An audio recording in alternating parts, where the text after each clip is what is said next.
avons à la tête de nos États des personnes qui ont été choisies pour être des administrateurs dans nos enclos coloniaux par Paris, par Washington, par la couronne de la Grande-Bretagne, par la couronne britannique. Donc je pense qu'il faut un nouveau leadership qui permet justement à l'Afrique d'être ce continent qui n'est pas un zone d'influence pour les anciens bien les nouvelles puissances, mais que ce soit un continent qui est également une puissance.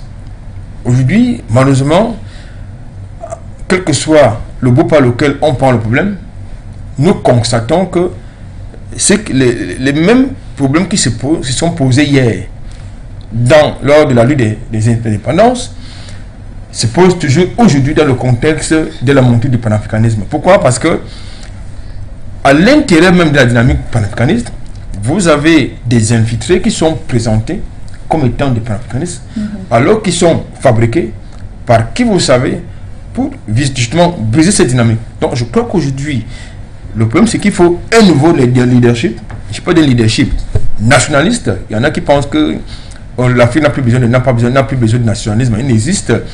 Vous avez en Europe des néolibéraux. Les néolibéraux, tant pour les néolibéraux, vous avez les partis, les systèmes droits qui représentent quoi? Le nationalisme. Donc pourquoi est-ce qu'on doit pouvoir défendre en Afrique, justement, d'avoir une idéologie nationaliste qui est acceptée chez eux? Nous avons besoin sur le continent africain des patriotes.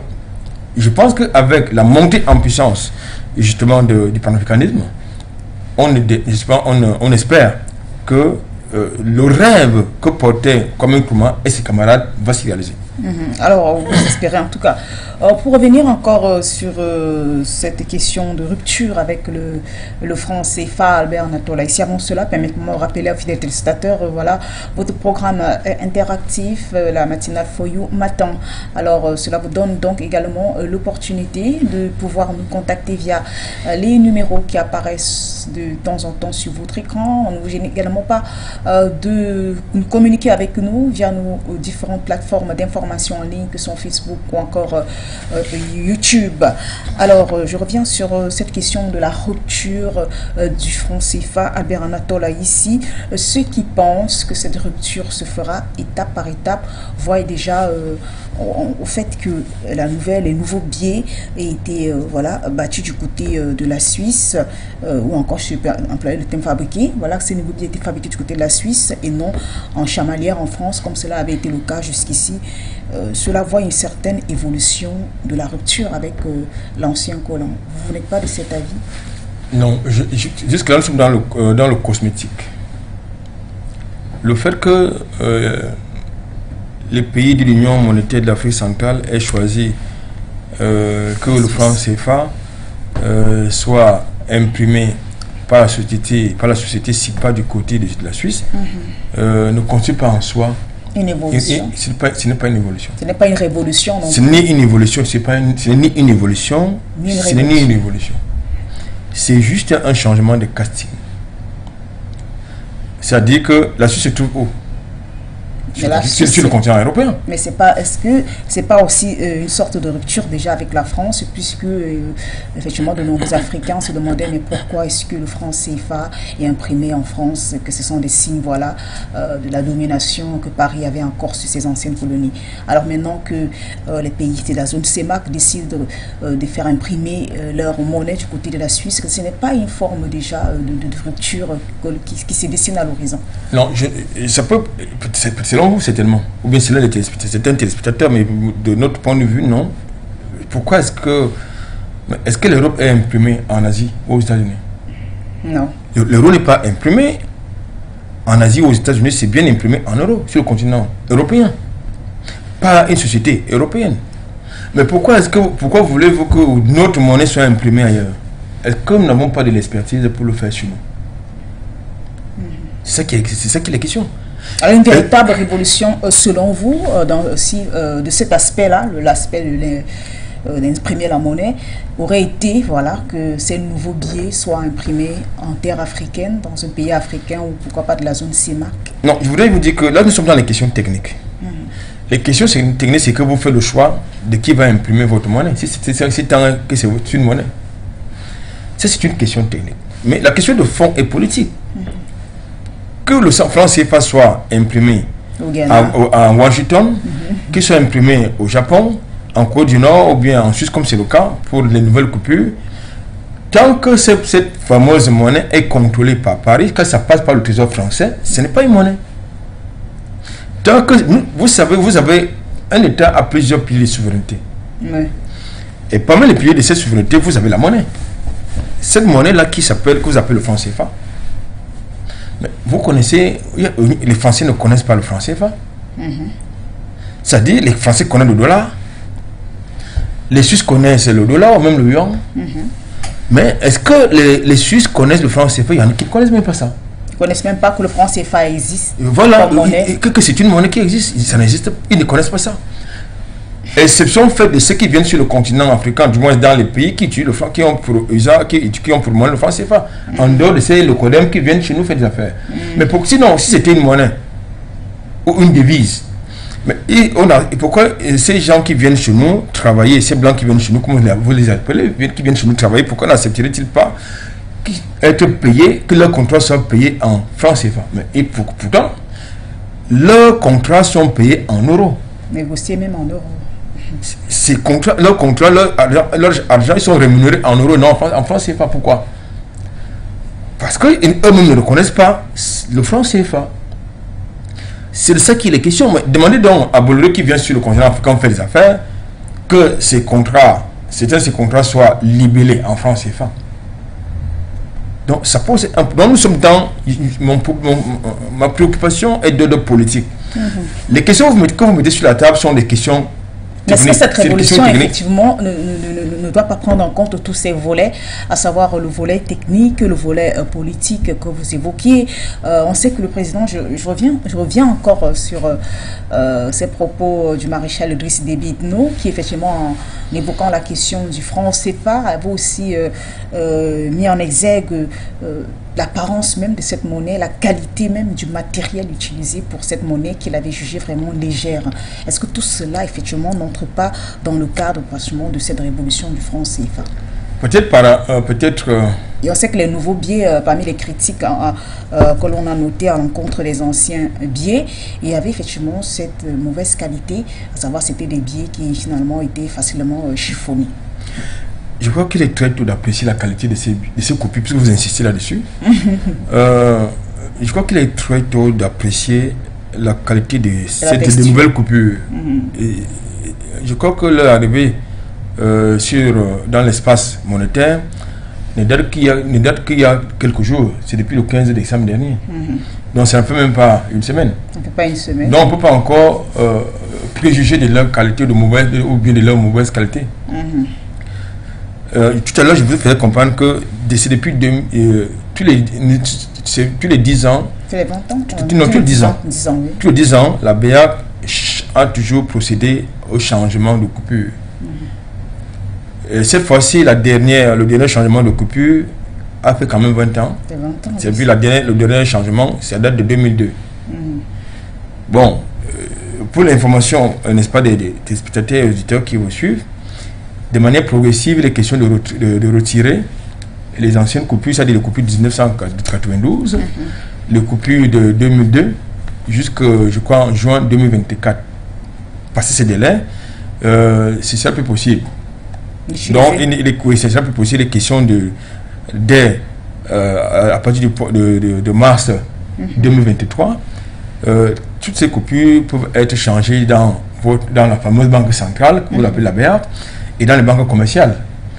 Et les coupures de 2002 vont être également changées dans les banques centrales, mais jusqu'en juin 2024, si vous n'avez pas justement, si vous continuez de garder par devant vous les anciennes coupures de 1992, 2002, ça ne sera plus repris nulle part. Parce que j'ai fait quelquefois des déplacements, des reportages du côté des septentrions. J'ai constaté que vous avez certains hommes d'affaires, certains commerçants qui ont continué à garder par devers eux les anciennes coupures, notamment celles qui datent de 1992. Malheureusement, ça se compte en milliards. Quand ils ont voulu le remettre dans le circuit, n'est-ce pas, de change, ça ne peut plus passer.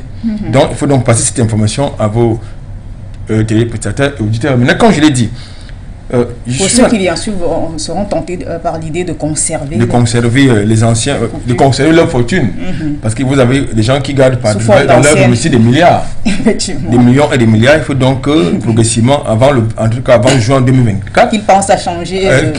La date butoir, la date butoir, c'est n'est-ce pas, le 23 juin 2024. Donc c'est important de le préciser. Comme je l'ai dit, il est temps, comme je l'ai indiqué tantôt, je crois qu'il est très tôt d'apprécier la bonne ou la mauvaise qualité de nouvelles coupures. Je vous faisais comprendre que, c'est également, il faut le préciser à l'intention des téléspectateurs, le billet de 10 000 francs que vous avez entre vos mains, sur le billet de 10 000 francs que vous avez entre vos mains, le trésor français a 50% au niveau de la fabrication de ce billet.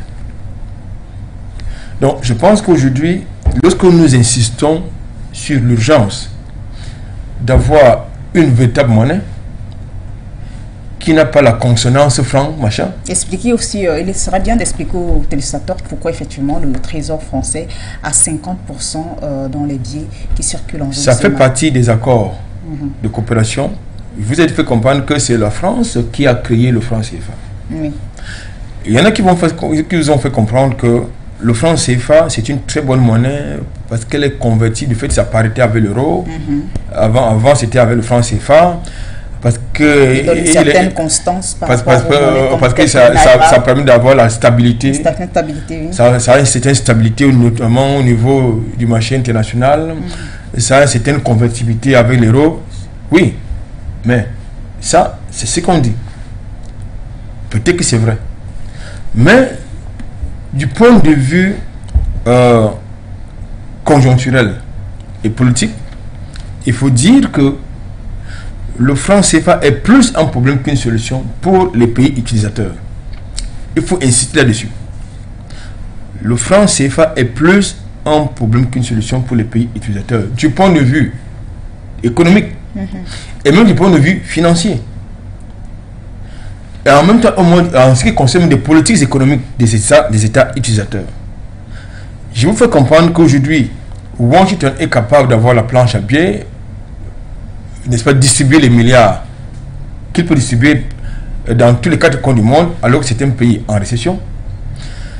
Mais lorsque vous êtes un pays qui n'a pas la planche à billets, qui n'est pas capable d'avoir l'indépendance monétaire, qui n'est pas capable de mener de manière indépendante sa politique de développement, sa politique économique, il y a un problème. Parce que la monnaie impacte forcément les projets économiques. C'est important de le préciser. Je dis bien, la politique monétaire impacte la politique économique. C'est important de le préciser. Donc, lorsque vous avez donc une politique monétaire que vous ne contrôlez pas votre économie.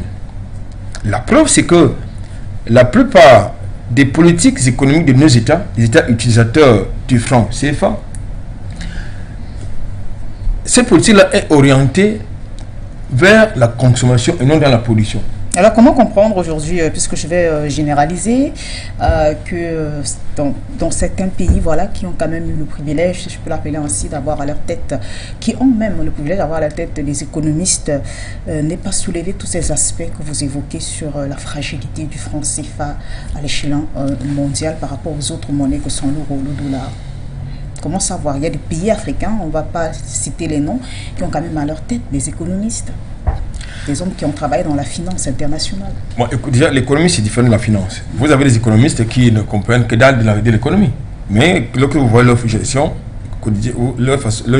quotidienne, ça ne reflète pas ce qu'ils présentent, ce qu'ils disent être. C'est des économistes. Vous avez les économistes qui n'ont fait aucune publication scientifique, qui n'ont apporté aucune value.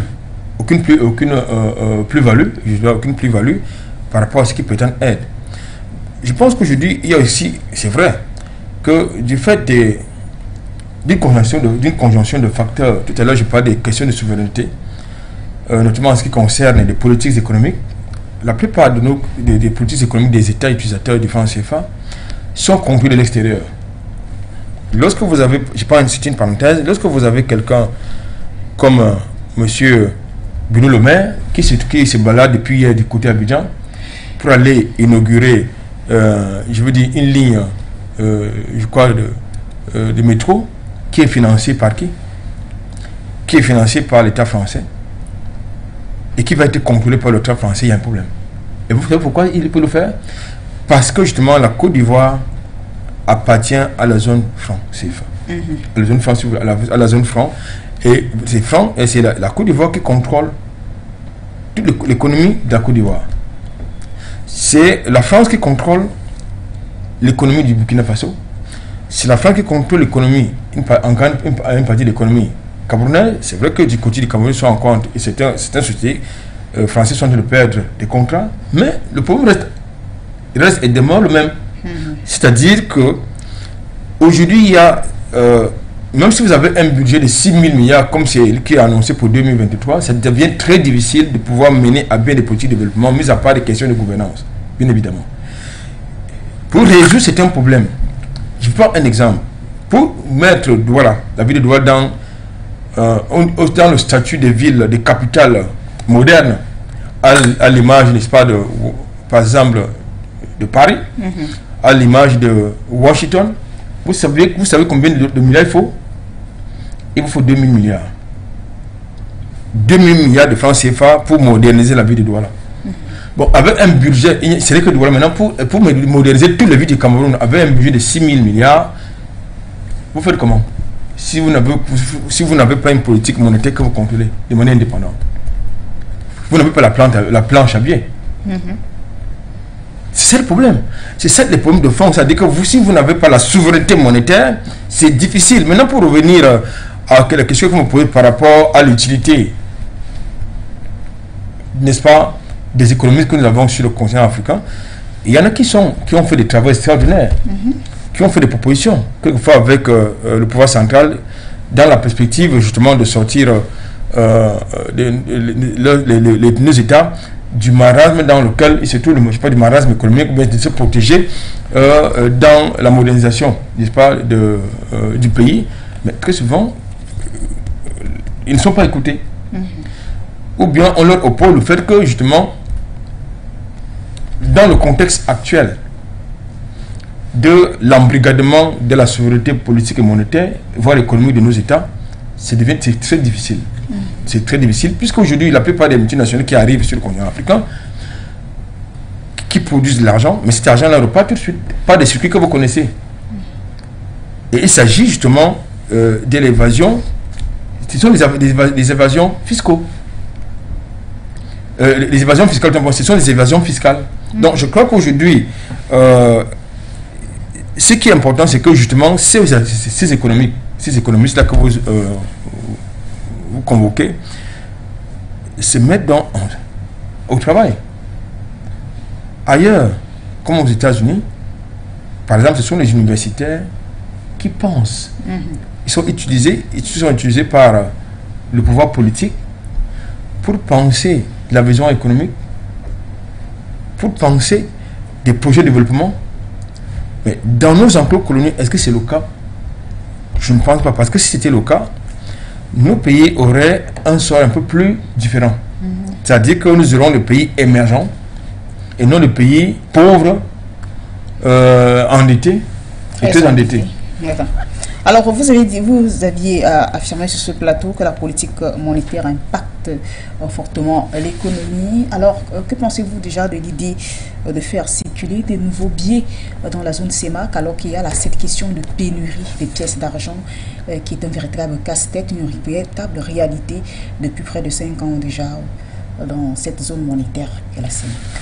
Je pense que la pénurie des pièces, je ne sais pas ce qui se passe du côté du Gabon, du Tchad ou bien de la Guinée équatoriale, mais je sais qu'au Cameroun, il y a quand même une pénurie des pièces de monnaie. Je crois que c'est dû, il y en a qui pensent que c'est le fait des salles de jeu, du hasard. D'autres pensent qu'il y a des réseaux de trafic, justement, des pièces de monnaie, notamment les Chinois. Entretenues par les Chinois. Pas les Chinois. Donc je pense que là, ça concerne justement, c'est une situation qui devrait, de notre point de vue, interpeller à la fois les politiques, c'est-à-dire les gouvernants, mais surtout la BA. Parce qu'il semble que ce qui intéresse les Chinois dans cette affaire des pièces de monnaie, il doit y avoir une substance dans cette affaire-là qu'ils utilisent, qui les intéresse dans la fabrication, je crois, des bijoux. Donc, il faut donc sécuriser, il faut donc peut-être penser à d'autres pièces de monnaie, mais pourquoi pas relancer, justement, mettre à disposition du marché monétaire, du marché financier, d'autres pièces, ou bien une alternative. Pourquoi on pourrait également trouver les pièces de 100 francs. Je veux dire, on devrait aussi trouver peut-être les billets de 100 francs. Vous avez les billets de 500, pourquoi? Si vous constatez qu'il y a une pénurie de pièces de monnaie, mais vous trouvez une alternative. C'est-à-dire que vous cherchez à mettre sur le marché financier, par exemple, les billets de 100 francs, ou bien les billets de 50 francs. Ça peut être une solution. Donc, je crois qu'il ne nous appartient pas de tout. Ils ont des experts qui sont payés pour réfléchir sur cette question-là. Mais je crois que la sécurité des pièces de monnaie relève plutôt de la responsabilité des politiques, mais également de la BEAC. Mais si la BEAC qui a vocation à mener une certaine politique monétaire, faisait son job et qu'elle avait véritablement les coups de franche, on n'en serait pas là. Parce que avant que cette situation devienne véritablement problématique, et nous nous souvenons que je crois en 2020 ou en 2021, la BEAC avait mis sur le marché 620 millions de pièces, 620 millions de francs CFA de pièces de monnaie. Mais ce qui est quand même ce qui est étonnant et paradoxal, c'est que on n'a pas ressenti cela. Oui. Lorsqu'il parle de 620 millions de pièces de monnaie, c'est à la fois dans la zone monétaire, n'est-ce pas, de l'UMA, c'est-à-dire l'Union monétaire de l'Afrique centrale. Est-ce que 620 millions de pièces de monnaie c'était suffisant pour ces 6 pays-là? Je ne pense pas. Donc il faut donc trouver une alternative, puisqu'elle a vocation à mener une politique monétaire, je veux dire, stricte, objective et rationnelle. Ça ne peut pas se poser. Ce qui nous amène dans ce que j'ai dit tout à l'heure, à savoir que lorsque la BEAC est présentée comme étant une banque centrale qui a vocation, qui a le pouvoir d'émission et de contrôle de politique monétaire, et que vous voyez, nous constatons qu'il y a des problèmes. Il y a des problèmes au niveau de la gestion monétaire, de la politique monétaire dans cet espace-là. Ça questionne. Ça nous amène à nous questionner si il n'y a pas matière, comme je l'ai dit tantôt, à réformer en profondeur ce système. Alors, selon vous, une chose est sûre, cette pénurie de pièces de monnaie contribue quand même à plomber l'économie du secteur informel, des petits commerces.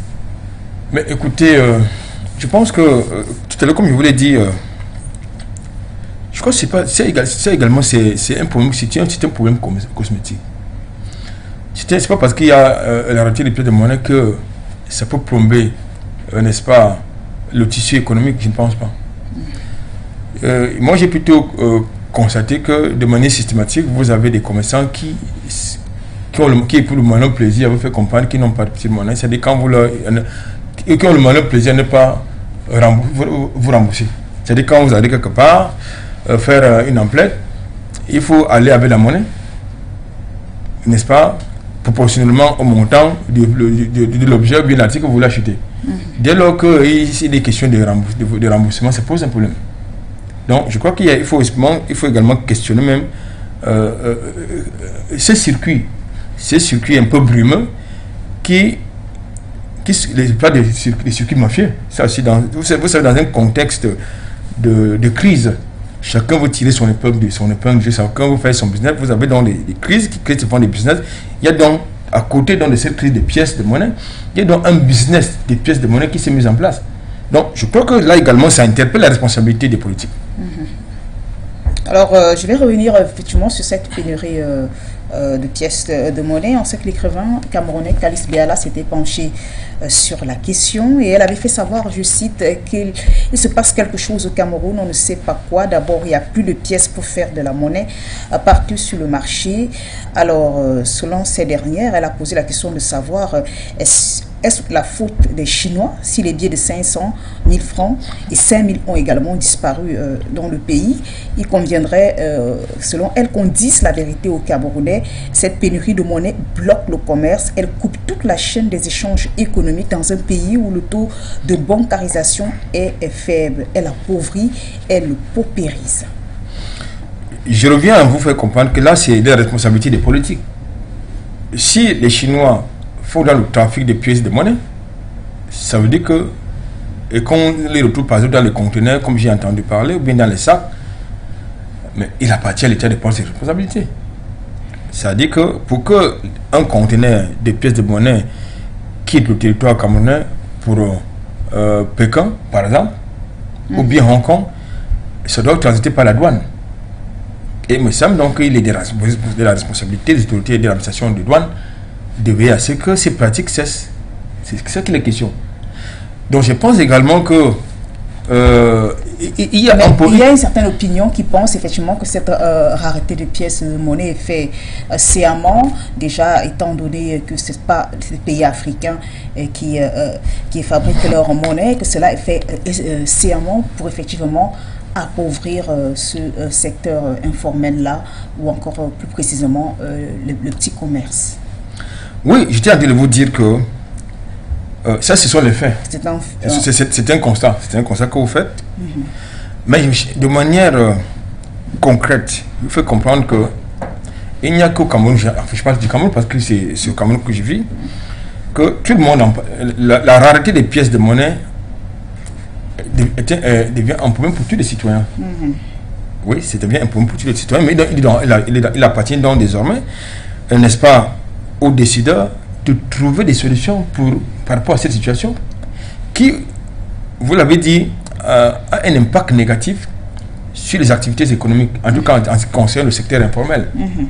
Parce que dans la macroéconomie, ils utilisent la monnaie scripturale et non la monnaie fiduciaire, dans la plupart du temps en tout cas.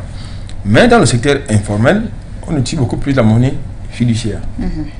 Comme je l'ai dit, je crois qu'il appartient donc aux décideurs de veiller à ce qu'il n'y ait pas la rareté des pièces. Quand je parle de décideurs, je parle d'abord de la BA, je parle des régulateurs, je parle des politiques.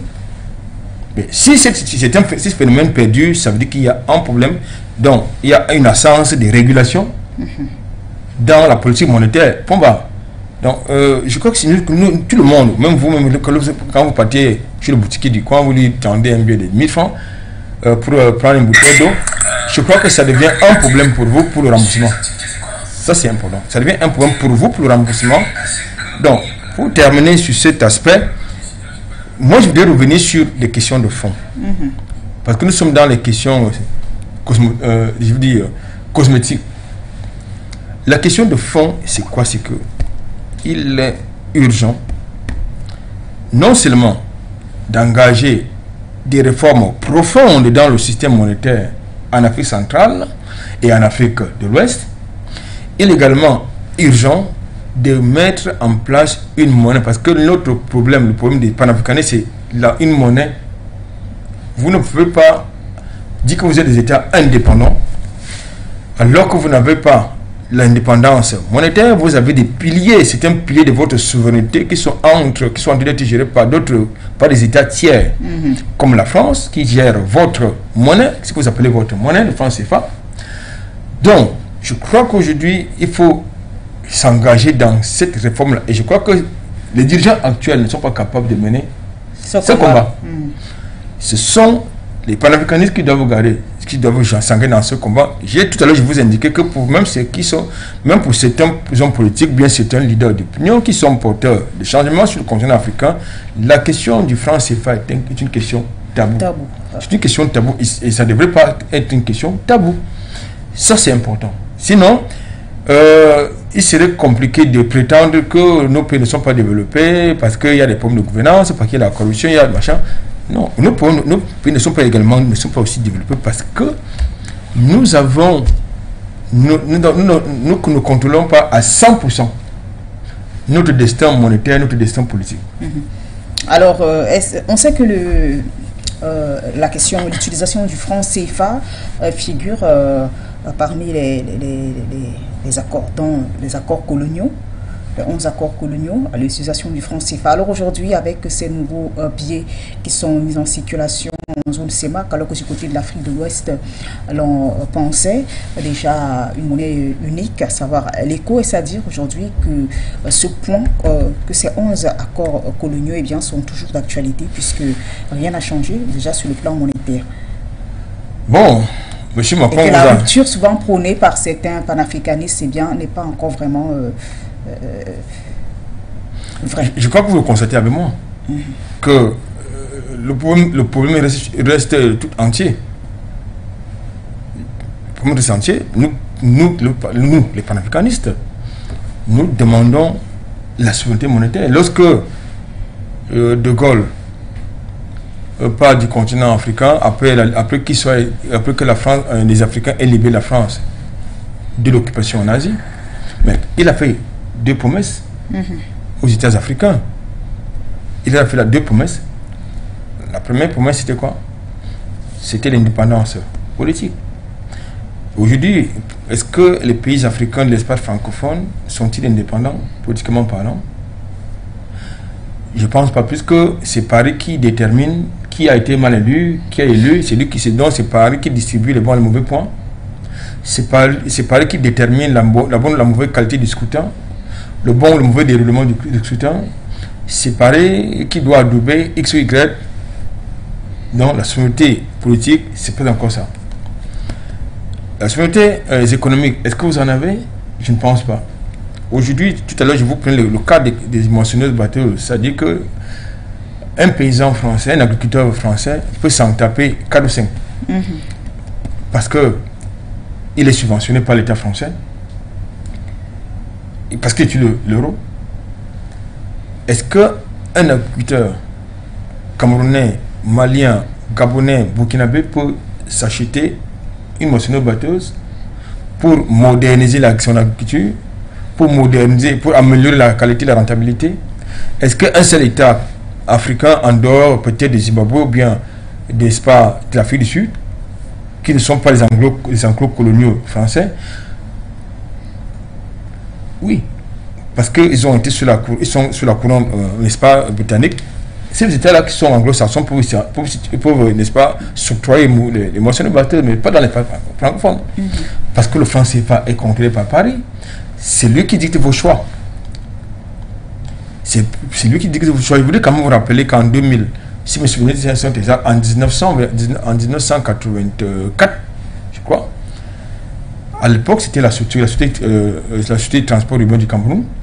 Le gouvernement camerounais avait voulu contourner, n'est-ce pas, la France en allant acheter les bus surtout du côté de l'Asie. Vous savez ce qui s'est passé? Non, vous ne savez pas. Ce qui s'est passé, c'est que ces bus-là ont été coulés par l'armateur qui avait vocation à les acheminer vers le Cameroun. Et l'armateur était un Français.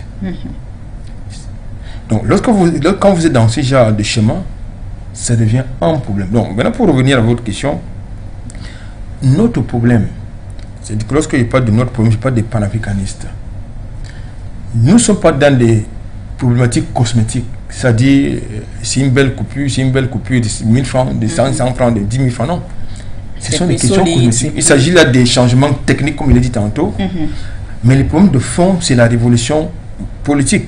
Une révolution politique et monétaire. Alors, est-ce à dire, Albert Anatoa, ici, que ces nouveaux billets ne peuvent pas avoir un impact réel dans l'économie des pays de la zone CEMAC, un impact positif?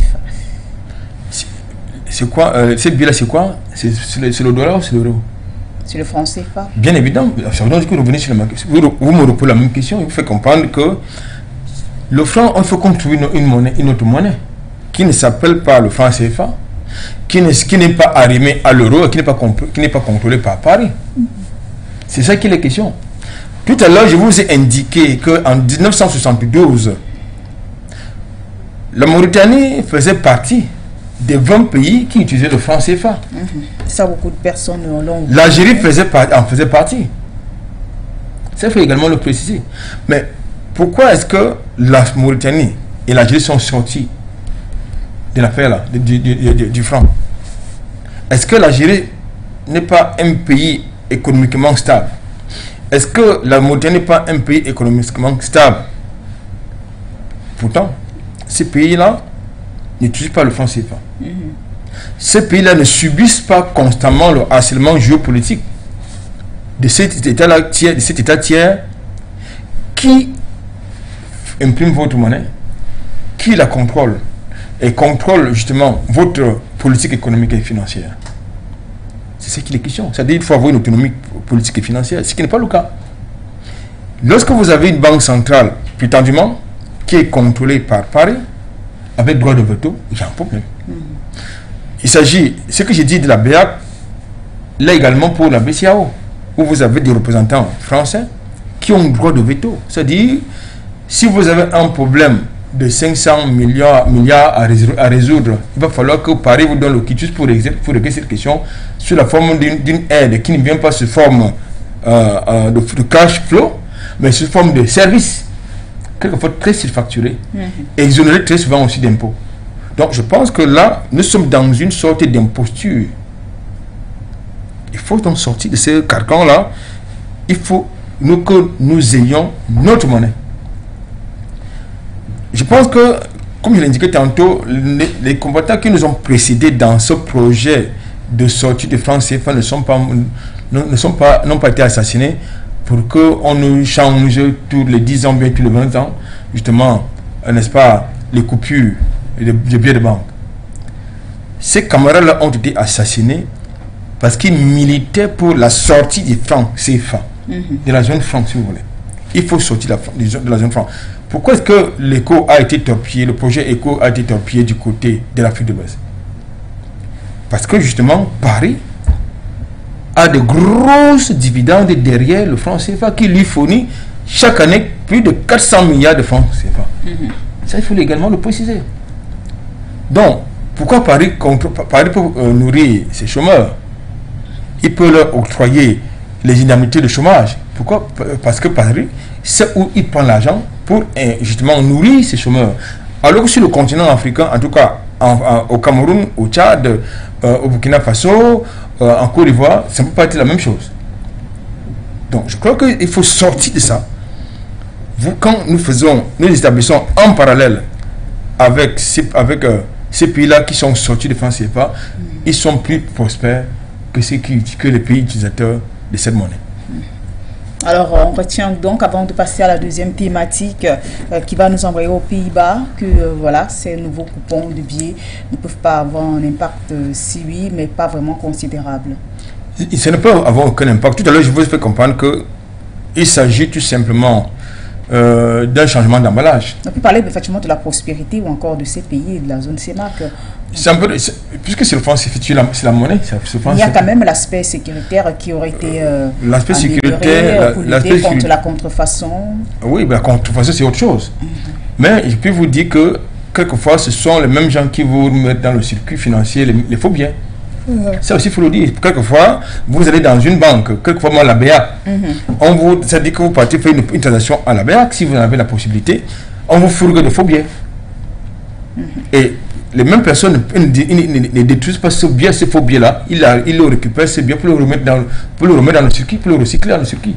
Donc, je crois que ce n'est pas... C'est vrai, nous avons des faux monnayeurs qui pullulent dans tous les pays au monde. Ce n'est pas que l'apanage de l'Afrique ou bien des États qui utilisent le franc CFA.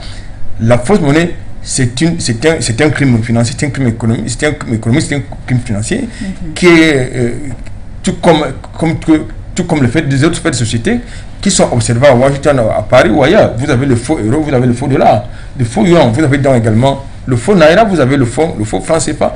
Très souvent, c'est le fait des circuits criminels, mais très souvent aussi, c'est le fait des lobbies même qui fabriquent votre franc CFA, qui remettent n'est-ce pas, dans le circuit des faux biens. Tout à l'heure, je vous ai pris l'exemple que vous pouvez aller dans une banque commerciale, faire une transaction, vous serez surpris que parmi les biens qui vous sont remis, il y a des faux biens. Mais pourquoi récupèrent-ils ces faux biens? au lieu de le détruire tout de suite là.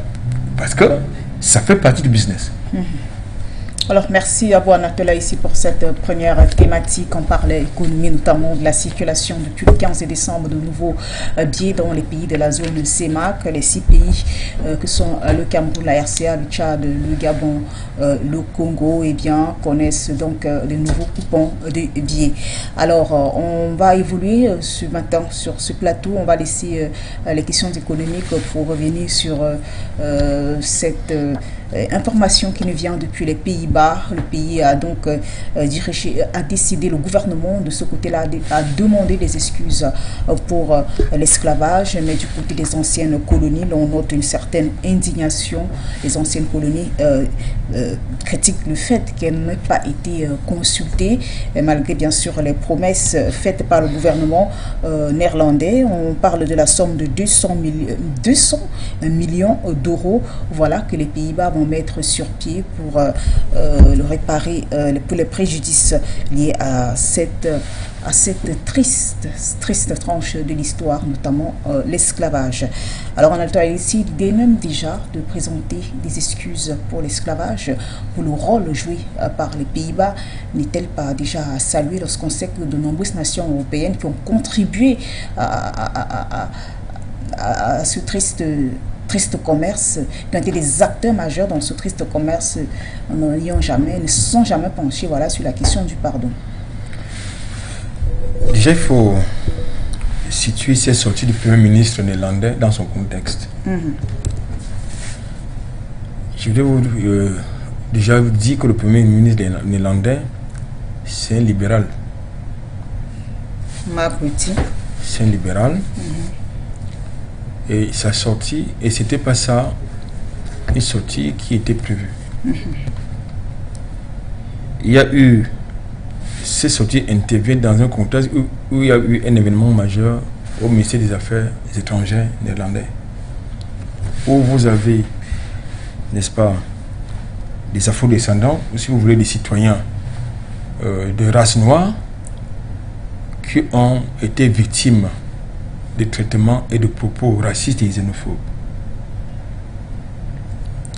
C'est dans ce contexte où l'extrême droite néerlandaise s'est approprié la question justement de cette discrimination raciale. Et comme nous sommes donc à la veille, n'est-ce pas, de consultation politique, il fallait changer de discours. Je voudrais vous rappeler que c'est le 1er juillet, si mes souvenirs sont exacts, 1873, que les Pays-Bas ont officiellement, n'est-ce pas, mis fin à la traite des Noirs. Mais ça s'est perpétué. Ça, c'est sur le point de vue, c'est sur le papier, mais ça s'est perpétué. Comme je l'ai dit, pour revenir à votre question, pourquoi on devrait se satisfaire de ce que quelques autorités se soient excusées du passé colonial? Pourquoi se satisfaire de ça? C'est le temps que dans son propre bord politique, près de 40%, n'est-ce pas, des Néerlandais désapprouvent ces excuses. Ça veut dire donc que nous avons affaire à une société néerlandaise qui s'inscrit volontairement dans le déni historique. Je parle du déni de l'esclavage. Je ne sais pas si, lorsque vous regardez les cérémonies de commémoration de la Shoah ou du génocide arménien, vous avez les mêmes attitudes. Je pense qu'aujourd'hui... C'est-à-dire d'un côté ceux qui ne reconnaissent pas ces actes comme des crimes contre l'humanité et de l'autre côté ceux qui voilà, crient... Il y en a même... Hier encore, puisque l'occasion faisant le larron, hier au Parlement belge, vous avez des voix qui s'élèvent pour refuser de présenter des excuses, pour dire que il n'y a pas d'excuses à présenter par rapport au passé colonial belge sur le continent africain. Ça veut dire que ces gens continuent de nous considérer comme étant des racistes, des singes, des nègres. Est-ce que ce n'est pas parce qu'effectivement ils considèrent ce commerce-là comme quelque chose qui a été plutôt positif que négatif? J'y arrive. Ok. Vous avez donc certaines opinions publiques, que ce soit du côté de la France ou en Europe, qui ont eu le courage, Michel, de vous dire que la colonisation n'était pas une mauvaise chose sur le continent noir. Ou l'Afrique. Je vous dis bien qu'il y en a qui vous ont dit. Il y a des leaders d'opinion qui ont pris la parole sur les plateaux pour vous faire comprendre que la colonisation n'était pas quelque chose de négatif, c'était quelque chose de positif pour le continent noir, pour le noir. Mais je voudrais quand même vous rappeler que dans cette affaire-là qui est considérée comme un crime contre l'humanité, que beaucoup doivent pouvoir reconnaître comme étant comme un crime contre l'humanité, un génocide, vous avez eu des exactions, c'est-à-dire des violences physiques, des violences sexuelles, des assassinats, des gens qui ont été des amputations. Il vous souvient que dans le contexte, par exemple, congolais, je veux dire en République démocratique du Congo, le Grand Congo à l'époque, vous avez des enfants dont les membres étaient amputés parce qu'ils n'avaient pas respecté le quota de caoutchouc, de caoutchouc qu'il fallait récolter chaque jour, qui étaient affamés, les humiliations. Je pense que si aujourd'hui vous avez donc quelques démagogues qui se lèvent pour présenter des excuses, rien que les excuses, ça ne devait pas vous satisfaire. En France, vous avez quelqu'un qui a dit qu'il ne peut pas demander le pardon parce que la France a été colonisée, a été également une colonie. Donc, nous connaissons, mais pourtant ils ont demandé pardon pour la Shoah, pour le génocide juif. Ils ont demandé pardon, ils ont donné des réparations. Vous avez des gens en Europe qui ont demandé pardon pour le génocide arménien, entre autres, mais ils vous disent qu'ils ne peuvent pas demander ni s'excuser pour le génocide des Noirs. Je crois que là, tout est clair. C'est clair que c'est nous qui devons réécrire cette histoire. Et il appartient aux leaders de l'opinion, à nos historiens, d'enseigner d'abord cette histoire à notre jeunesse, à nos enfants, et non l'histoire de Molière, et non l'histoire de Napoléon, non l'histoire de Leclerc, de historien d'enseigner cette histoire à nos enfants. Est-ce à dire que l'histoire de la version qui aujourd'hui est présentée dans les différents programmes scolaires n'est pas la version que doivent mettre en avant les historiens africains, c'est-à-dire que voilà, il y a plusieurs versions en ce qui concerne même ce qu'a été réellement la traite négrière. Monsieur Michel Zili, lorsque c'est le chasseur qui vous raconte l'histoire de la chasse, ça devient un problème. Qui devait vous raconter l'histoire de la chasse? Je crois que c'est la proie. Alors, si c'est le chasseur qui commence à vous raconter l'histoire de la chasse, forcément, le narratif sera erroné. Et c'est ce qui se passe avec l'histoire de la traite négrière. C'est-à-dire, c'est l'histoire écrite par les autres. Rappelez-vous qu'ils ont dit carrément à leur opinion, à leur population, à leur peuple qu'ils venaient en Afrique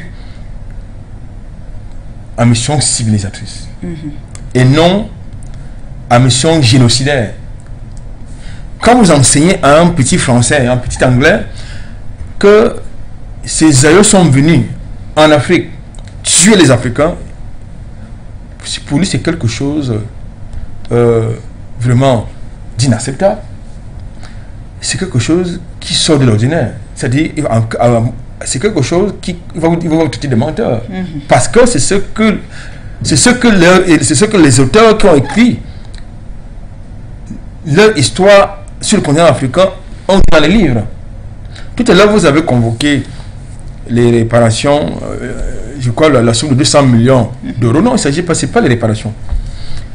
Les 200 millions d'euros, c'est-à-dire plus de 132 milliards de francs CFA, qui ont été débloqués, c'est pour sensibiliser, c'est pour des projets de sensibilisation qui vont être mis en place du côté des Pays-Bas. C'est pas pour réparation, c'est pas pour réparation. Mais lorsque le gouvernement précise que cet argent va contribuer à financer des actions de connaissance et de transmission du passé colonial du pays, est-ce qu'on ne peut pas effectivement parler d'une sorte de réparation? Non, vous ne pouvez pas parler de réparation en l'absence des descendants ou des ascendants des concernés. Alors vous êtes donc d'accord avec certaines populations des anciennes colonies qui déplorent le fait qu'elles n'aient pas été consultées avant que le gouvernement décide de rendre publique cette demande d'excuses? Je pense que ça ne devrait pas être l'initiative de l'initiative. Cette initiative ne devrait pas être... ça devrait être porté par nos fameuses sociétés civiles que nous avons ici, qui sont financées de l'extérieur. Voilà des chantiers qui devraient être intéressants pour cette fameuse société civile. Voilà des chantiers qui devraient être intéressants pour nos historiens, les historiens africains, qui pour certains, ça il faut le louer, ont fait des recherches, des travaux remarquables là-dessus. Maintenant, il appartient aux politiques de porter cela. Je voudrais quand même vous rappeler que dans le contexte de revendication, n'est-ce pas, de la mémoire, des mémoires historiques, vous avez une rue qui a été rebaptisée du côté de l'Allemagne, rue Douala Mangabel. Oui, ça peut paraître, c'est un peu, ça peut soulager un peu, mais ce n'est pas suffisant. Vous avez la restitution, n'est-ce pas, des biens culturels qui a été engagée du côté du Nigeria par l'Allemagne. Ça peut paraître satisfaisant, mais ce n'est pas suffisant. Parce que il faut que le tort qui a été commis, qui a été fait contre le peuple noir soit réparé. D'abord du point de vue politique et du point de vue financier. Alors comment il sera réparé lorsqu'effectivement la question est perçue différemment en Europe? Je vais revenir sur le cas de certains pays qui ont décidé d'évoquer le sujet. On savait qu'on va prendre d'abord l'exemple de la France qui n'a pas vraiment, qui ne s'est jamais excusé, mais a reconnu cela comme un crime contre l'humanité. C'est la responsabilité des leaders d'opinion de faire pression à la France et aux autres, de reconnaître d'abord, de demander pardon, parce qu'ils reconnaissent, il faut qu'ils demandent pardon et qu'ils réparent le préjudice que cela a commis. Parce qu'il est inacceptable que quelqu'un vous dise qu'il est l'héritier, il est le modèle de Napoléon Bonaparte, il est le modèle de Gaulle, mais il refuse de reconnaître les crimes que ses aïeux ont commis. Ça ne peut pas être accepté comme ça. C'est le travail aussi des Noirs, du peuple noir, de se rassembler. Parce que si les Juifs ont réussi à obtenir le pardon, les excuses et voire réparation, c'est parce que les Juifs se sont mis ensemble pour travailler sur cette question. Et ça, c'est le problème des Africains. Ne pas savoir se mettre ensemble. Vous avez des afro-descendants qui continuent de subir la xénophobie, le racisme, bien que ayant désormais la nationalité qui est française, qui est américaine, qui est britannique, qui est allemande, qui est néerlandaise, mais qui continue de subir. Tout à l'heure, je vous ai dit que je vous ai situé le contexte dans lequel intervient la déclaration du Premier ministre néerlandais. C'est-à-dire que vous avez une catégorie de citoyens néerlandais qui a été victime de propos et de propos xénophobes et racistes au ministère des Affaires étrangères. C'est dans ce contexte que ça arrive. Donc, ça veut dire que vous avez donc le noir est perçu différemment par tout, surtout dans le monde, le noir est perçu différemment par le blanc. Selon la dialectique, n'est-ce pas, du nègre, du blanc, c'est-à-dire du colon et du colonisé. C'est comme ça que ça va, avec la hiérarchie, n'est-ce pas, n'est-ce pas, des classes ou des races. Donc, il faut donc que ces schémas-là soient dissipés. Dans le contexte, par exemple, de la Coupe du Monde, vous avez subi c'est un joueur français d'origine africaine ont été victimes d'injures racistes. C'est faut le dire. Donc, ça veut donc dire que la perception que les blancs ont du noir reste la même. Il nous appartient donc à nous, à travers notre attitude, justement, d'imposer le respect, que cette histoire-là soit écrite et enseignée. Il faut insister là-dessus. Il faut qu'on cesse d'enseigner à nos enfants dans les écoles l'histoire écrite par les autres. C'est-à-dire l'histoire de M. de Gaulle, l'histoire de Nicolas Sarkozy, l'histoire de Leclerc. On doit pouvoir enseigner à nos enfants l'histoire de la traite négrière, l'histoire de la colonisation. C'est important. Alors, que dire du cas alors, des États-Unis, par exemple, où déjà la question avait été évoquée pendant le magistère de Bill Clinton, qui avait exprimé juste des regrets pour l'esclavage. Et avec l'avènement au pouvoir de Barack Obama, les États-Unis avaient débouché sur des pleines excuses au Sénat, mais jusqu'ici au Sénat, voilà, au nom de la nation, pour l'esclavage, mais également la ségrégation. Mais toutes ces excuses n'ont pas été suivies par des réparations. Déjà, il faut éviter des... Il faut toujours se méfier des discours démagogues et d'hypocrites. C'est pas parce que quelqu'un a fait une déclaration que vous pouvez croire qu'il est sincère. Du tout. Il faut mettre chaque élément, chaque déclaration dans son contexte. Aujourd'hui, est-ce que la ségrégation raciale s'est terminée aux États-Unis? C'est une réalité en tout cas. C'est une réalité de tous les jours. Alors dans un pays comme les États-Unis, effectivement, où on retrouve des descendants de ces esclaves-là, il aurait vraiment fallu que la demande d'excuses soit suivie de réparation. Pour que cette affaire-là soit sincère, il faut qu'elle soit traitée de manière sérieuse et qu'elle soit portée par les descendants d'esclaves eux-mêmes. C'est-à-dire pas des opinions.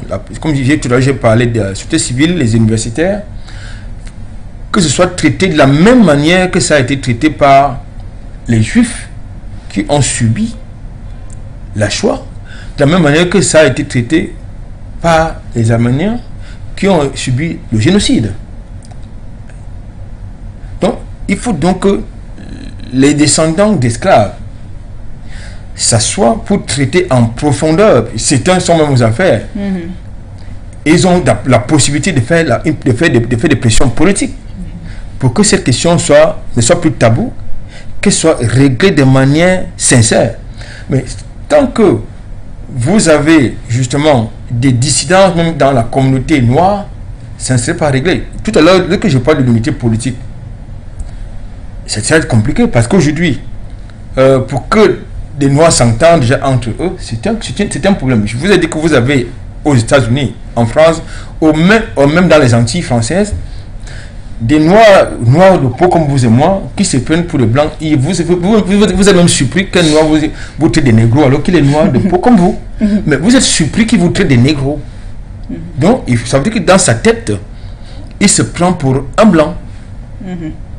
Donc, il faut donc déjà un travail en profondeur pour régler cette question qui doit d'abord déboucher sur l'inventaire des crimes, parce qu'il ne faut quand même pas oublier que la traite négrière a décimé le continent africain, a vidé le continent africain de ses enfants.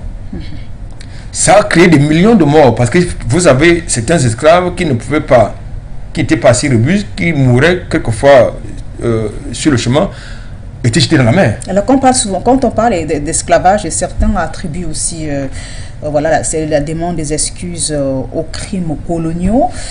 Prenons l'exemple de l'Italie qui, elle, s'est adressée personnellement et uniquement à la Libye, et au temps de Silvio Berlusconi qui avait demandé solennellement voilà, les excuses à la Libye alors dirigée par le colonel Kadhafi, des excuses, et l'Italie s'était aussi engagée à verser 5 milliards de dollars sur 25 ans au titre des dédommagements pour les crimes coloniaux dans la première moitié du XXe siècle. Et en contrepartie, voilà, Tripoli s'était engagé à lutter contre la migration clandestine. Donc, dans ce cas, quand même, on peut... Oui, mais justement, tout à l'heure, dans notre première thématique, je vous indiquais que nous avons, sur le continent africain, un problème de leadership. Vous avez des gens qui ne sont pas capables de porter de véritables problématiques, de véritables sujets d'intérêt majeur, comme justement celui de la colonisation et de la traite négrière, parce que ces deux événements on ne peut pas les dissocier. On peut pas les dissocier parce qu'elles ont eu les mêmes conséquences. Ces deux événements ont eu les mêmes conséquences. La traite négrière, la colonisation, ils ont eu les mêmes conséquences sur la population africaine, c'est-à-dire ça a décimé une grande partie de la population africaine. Vous avez une partie de la population africaine qui a été déportée vers des horizons inconnus. Donc je crois que ça a vidé. Aujourd'hui, c'est temps de ce que le continent africain soit un continent au bas de l'échelle mondiale. Pourquoi? Parce qu'on a vidé ce continent de ses valeureux enfants. Le continent africain n'est pas peuplé. Contrairement à ce qu'on parle, vous avez des gens qui s'occupent de ce qu'au Niger, c'est pas normal qu'une femme puisse accoucher 10 enfants. Est-ce que le continent africain n'est pas peuplé? Le continent africain n'est pas encore peuplé. Donc, c'est même quelque chose d'extraordinaire de constater que, en dépit des affres de la traite négrière et de la colonisation, que vous avez des pays qui sont encore qui comptent des millions, qui comptent des centaines de millions de population. On a vidé le Congo de sa population, on a vidé le Cameroun de sa population. Puisqu'on parle du cas de l'Italie et de la Libye, comment comprendre, comment expliquer le fait que le gouvernement de Silvio Berlusconi ait demandé pardon pour les crimes coloniaux et ait gardé le silence pour ce qui est de l'esclavage? Je pense que, tout à l'heure, je vous ai fait comprendre qu'il y en a, ils sont dans la démagogie, ils sont dans l'hypocrisie, et même que pour c'était dans le déni. La plupart sont dans le déni historique. C'est-à-dire qu'ils ne veulent pas se regarder leurs crimes en face. Donc, il nous appartient. C'est-à-dire, c'est pas vous. Tout à l'heure, vous faites comprendre que ce n'est pas le chasseur qui doit vous écrire l'histoire de la chasse. C'est la proie qui est victime, n'est-ce pas, du chasse, qui est victime du chasseur, qui doit vous écrire l'histoire du chasseur. Donc, ne demandez pas à l'oppresseur d'être de bonne foi. Ne demandez pas aux génocidaires d'être de bonne foi. Ils ne seront jamais de bonne foi. Du tout, ils ne seront jamais de bonne foi. Alors, un pays comme le Portugal, qui est présenté en Europe comme la première puissance européenne à s'engager dans la traite négrière, alors comment expliquer l'attitude du Portugal, qui effectivement aujourd'hui reste carrément muette sur la question? Il n'y a pas que le Portugal. Vous avez... On peut parler là de déni en ce qui concerne... Oui, déni historique. C'est un déni? C'est un déni. Vous parlez de toute l'Afrique, de l'Amérique du Sud. Tous les pays de l'Amérique du Sud ont pratiqué l'esclavage. L'Argentine, qui a remporté la Coupe du Monde, a pratiqué l'esclavage. Vous avez même des Noirs qui ont été décimés du côté de l'Argentine. Donc il n'y a aucun pays en Afrique, aux États-Unis, en tout cas aux États-Unis, qui n'a pas sur son sol une population noire. Donc, vous avez les Noirs du côté de l'Asie, vous avez les Noirs du côté de l'Europe, en Occident. On oublie souvent aussi ces peuples indiens, les Aztèques ou encore les Mayas, qui aussi, pendant la période de l'esclavage, ont été décimés. J'ai évoqué ça tout à l'heure. C'est-à-dire que parmi, vous avez, j'ai pas des Arméniens, entre autres. Ce sont des crimes. En tout cas, moi, je me suis prêché pour ma chapelle.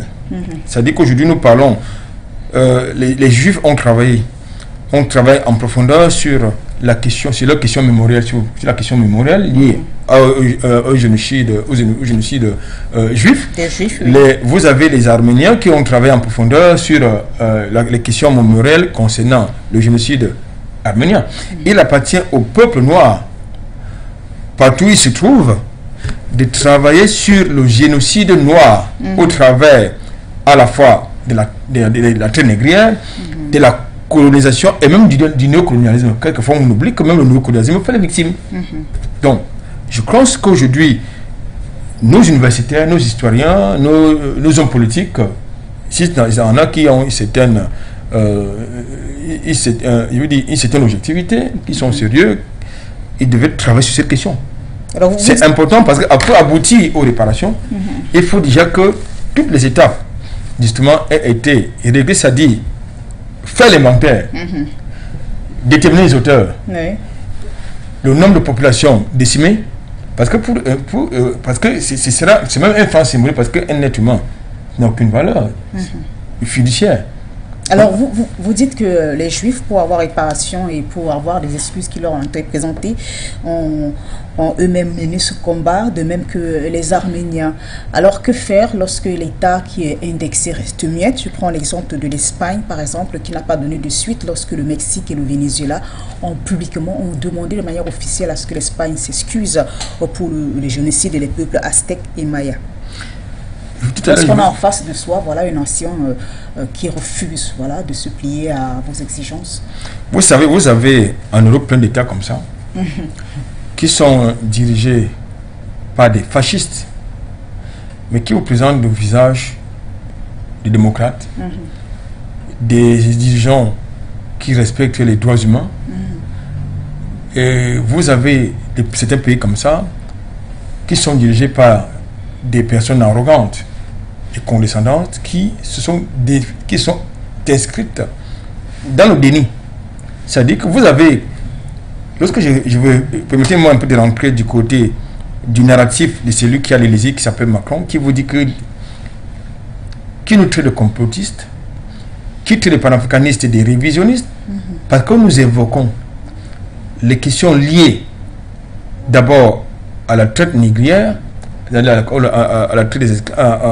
à l'esclavage et à la colonisation. Lui, Macron, il dit qu'il n'a pas connu la colonisation parce qu'il n'était pas en connaît, oui, mais il assume quand même. Mais lorsque vous assumez un acte qui a été posé par votre aïeux, vous en êtes également comptable par procuration. Vous ne pouvez pas être héritier de quelqu'un sans gérer et assumer à la fois ses actifs et son passif. Donc, vous avez donc justement, pour les cas que vous avez cités, vous avez donc justement des dirigeants qui ne veulent pas assumer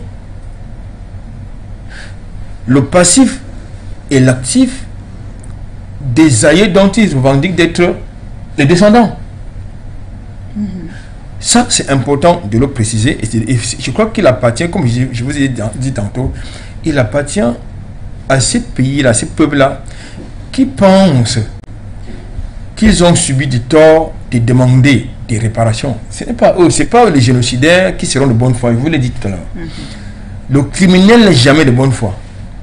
Il va peut-être, s'il est sous pression, il peut vous justifier.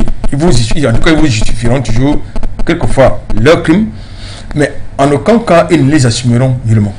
Donc, il vous appartient à vous, il nous appartient à nous, peuple noir, qui continuons de subir sur notre forme, je veux dire, les exactions de l'oppresseur, c'est-à-dire du colon, n'est-ce pas, des négriers. Donc, le traitement que la plupart des Africains subissent, que ce soit sur le continent africain ou en dehors du continent africain, c'est quoi?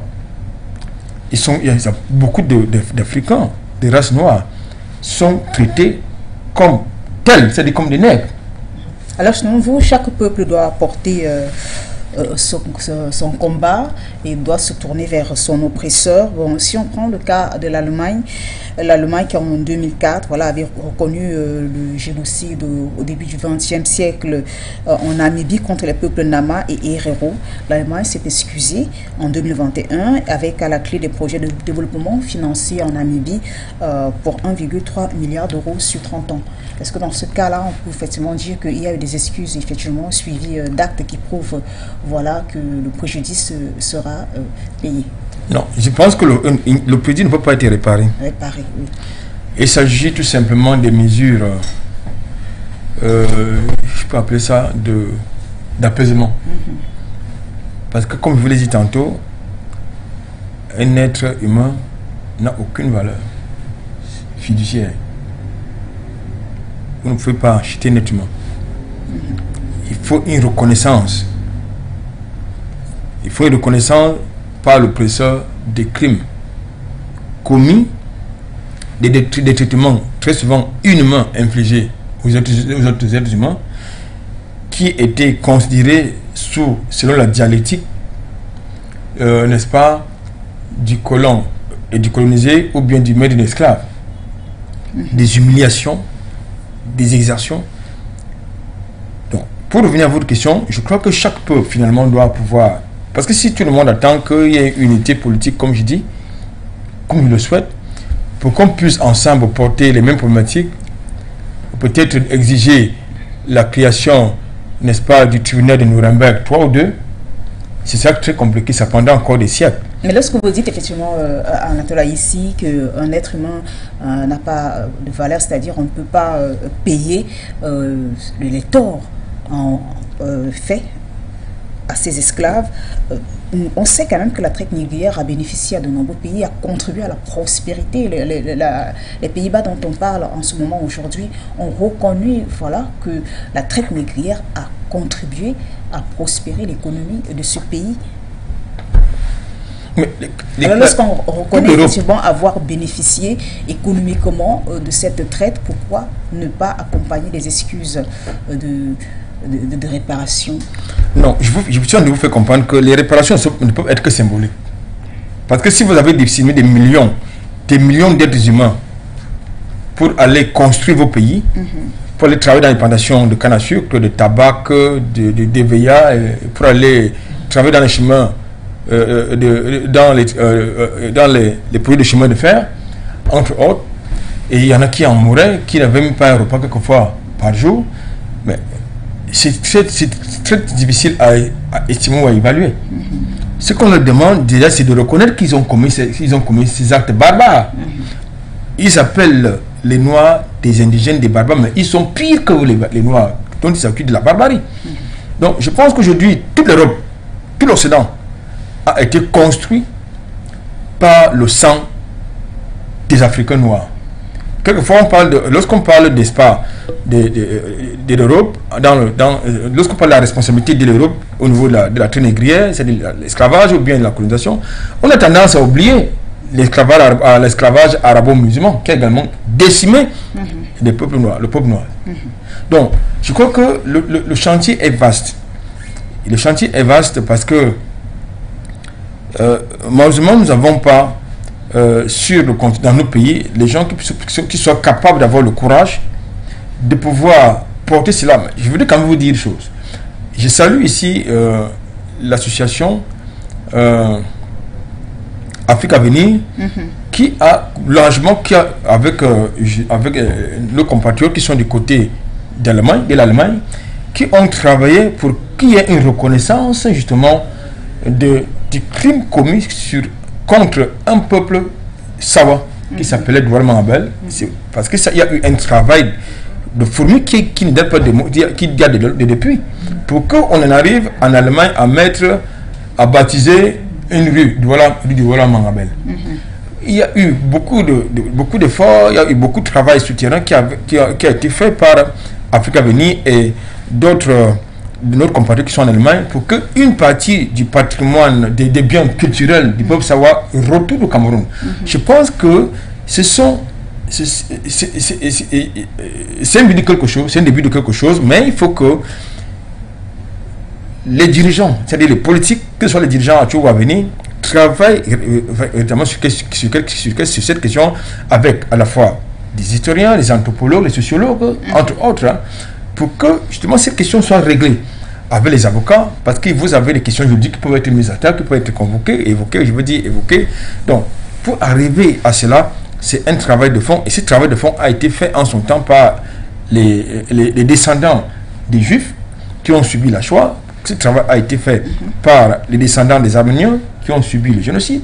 Donc, je crois qu'aujourd'hui, le fait qu'ils viennent sur le continent africain vous fait la danse du ventre, ne devait pas vous faire oublier que ces gens n'ont jamais été nos amis, ils ne seront jamais nos amis, ce sont nos ennemis, il faut le comprendre. Et que dire alors des grandes structures qui ont bénéficié financièrement ou économiquement de la traite négrière, à l'exemple de la Banque centrale, des grandes entreprises en Grande-Bretagne comme Lloyds Bank, Royal Bank of Scotland, le brasseur Greene King, qui avait reconnu en 2020 avoir bénéficié de la déportation de plus de 10 millions d'Africains entre le 15e et le 19e siècle.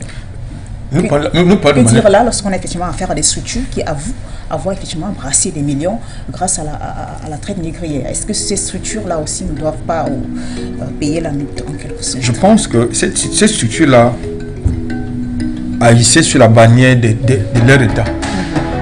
Cette structure a ajusté sur la bannière de l'État. Donc c'est une question éminemment politique. C'est une question historique, mais c'est également très politique. Ça doit se gérer dans un cadre politique. Je pense qu'aujourd'hui, tout à l'heure, je vous faisais comprendre que même actuellement, dans le contexte actuel, on ne veut pas d'immigration. Toute l'Europe se construit et continue de se construire à partir de l'immigration. Qui disent vouloir combattre. Qui disent combattre. Donc, je crois que nous sommes en pleine hypocrisie. Je crois donc qu'il faut que nos dirigeants présents et à venir aient le courage politique de mettre sur la table cette question qui fâche.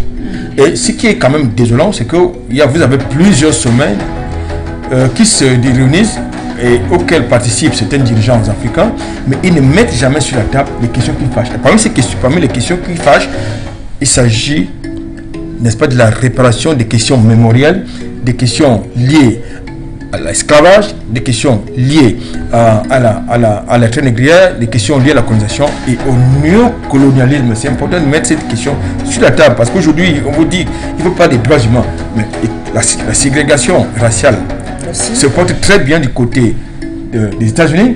Le racisme, la xénophobie, ça se porte très bien du côté du continent européen, mais ils viennent sur le continent africain vous parler du respect des droits de l'homme, des droits humains. Je crois qu'aujourd'hui, c'est une question essentielle, c'est une question fondamentale. J'ai l'habitude de le dire, pour qu'aujourd'hui l'Europe et l'Occident d'une manière générale nous parlent, il faut d'abord qu'on mette sur la table cette question. Et je crois que ce n'est pas eux de parler, c'est eux qui doivent nous écouter. Alors c'est à eux de nous écouter, c'est aux Africains en tout cas de demander des comptes à ces nations-là qui ont contribué à l'esclavage ou encore d'autres faits tristes comme la colonisation. Voilà, c'est donc par ici que nous mettons un terme à cette édition de Foyou Matin. Merci à vous Anatole ici d'avoir été des nôtres une fois de plus ce mercredi. Je pense que, comme je l'ai dit, ce n'est pas aux chasseurs d'écrire l'histoire de la chasse. Ouais. C'est à la proie d'écrire l'histoire de la chasse. Par exemple, c'est le chasseur qui commence à écrire l'histoire de la chasse. Il va dévoyer la vérité. Le chasseur ne dira jamais la vérité. Donc, je pense qu'il appartient aux descendants, au peuple noir, au peuple africain de réécrire cette histoire qui a été écrite par d'autres de manière différente. Merci. Merci également à vous, fidèles téléspectateurs, de nous avoir suivis de bout en bout, à l'équipe technique qui nous a accompagnés ce matin et au top management, voilà, qui fait tout le temps des efforts afin que, fidèles téléspectateurs, ces programmes vous soient réalisés. Et ceci dans le but, ces programmes soient réalisés dans le but de vous édifier. Nous vous donnons rendez-vous demain pour une autre édition de Foyou Matin.